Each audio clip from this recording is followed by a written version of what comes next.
اعوذ باللہ من الشیطان الرجیم، بسم اللہ الرحمن الرحیم۔ اے داؤد، ہم نے تم کو زمین میں خلیفہ مقرر کیا ہے، بس حق و انصاف کے ساتھ لوگوں میں فیصلہ کیا کرو اور خواہش نفس کی پیروی نہ کرو کہ وہ تمہیں اللہ کی راہ سے بھٹکا دے گی، اور جو اللہ کی راہ سے بھٹک جاتے ہیں ان کے لیے سخت عذاب ہے۔ اس لیے انہوں نے یوم الحساب یعنی قیامت کو بھلا دیا ہے، اور ہم نے آسمان و زمین کو اور جو کچھ ان کے درمیان ہے بے فائدہ پیدا نہیں کیا۔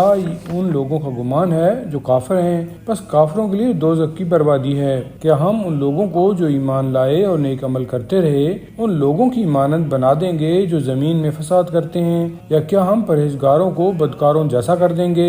یہ وہ بابرکت کتاب ہے جو ہم نے آپ پر نازل کی ہے تاکہ لوگ اس کی آیتوں میں غور کریں اور تاکہ اہل عقل و فہم نصیحت حاصل کریں۔ اور ہم نے داؤد کو سلیمان جیسا بیٹا عطا کیا، وہ بہت اچھا بندہ اور اللہ کی طرف بڑا رجوع کرنے والا تھا۔ اور وہ وقت یاد کرنے کے لائق ہے جب شام یعنی سپہر کے وقت میں عمدہ گھوڑے معائنہ کے لیے ان پر پیش کیے گئے، تو انہوں نے کہا کہ میں مال یعنی گھوڑوں کی محبت میں اپنے پروردگار کی یاد سے غافل ہو گیا، یہاں تک کہ وہ آفتاب پردہ میں چھپ گیا۔ حکم دیا ان گھوڑوں کو میرے پاس واپس لاؤ، اور وہ ان کی پنڈلیوں اور گردنوں پر ہاتھ پھیرنے لگے یعنی قطع کرنا شروع کیا۔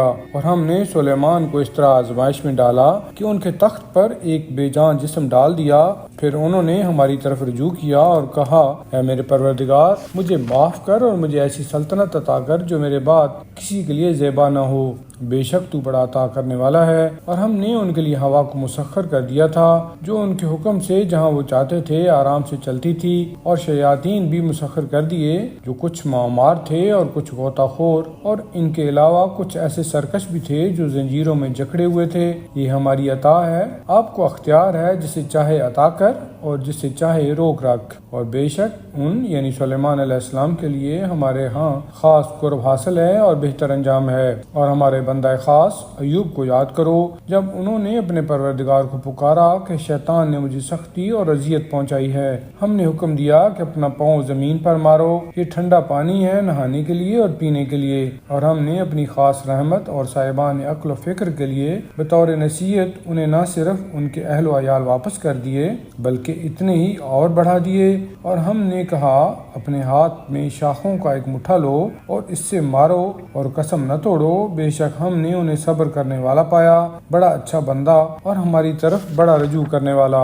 اور ہمارے خاص بندوں ابراہیم، اسحاق اور یعقوب کو یاد کرو جو قوت و بصیرت والے تھے، اور ہم نے ان کو ایک خاص صفت کے ساتھ مخصوص کیا تھا، اور وہ آخرت کی یاد تھی، اور وہ یقیناً ہمارے نزدیک برگزیدہ اور نیکوکار لوگوں میں سے تھے۔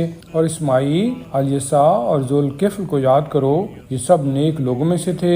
یہ ایک نصیحت ہے اور بے شک پرہیزگاروں کے لیے اچھا ٹھکانہ ہے، یعنی ہمیشہ رہنے والے سدا بہار باغات جن کے سب دروازے ان کے لیے کھلے ہوں گے، وہ ان میں تکیے لگائے بیٹھے ہوں گے، اور وہ وہاں بہت سے میوے اور مشروبات طلب کرتے ہوں گے، اور ان کے پاس نیچی نگاہوں والی ہم عمر بیویاں ہوں گی۔ یہ وہ نعمت ہے جن کا حساب کے دن تمہیں عطا کرنے کا وعدہ کیا جاتا ہے۔ یہ ہمارا خاص رزق ہے جو ختم ہونے والا نہیں ہے۔ یہ بات تو ہو چکی کہ پرہیزگاروں کا انجام یہ ہے، اور سرکش کا انجام بہت برا ہے، یعنی دوزخ جس میں داخل ہوں گے، بس وہ بہت ہی برا بچھونا ہے۔ یہ حاضر ہے کھولتا ہوا پانی اور پیپ، بس چاہیے کہ وہ اسے چکھیں۔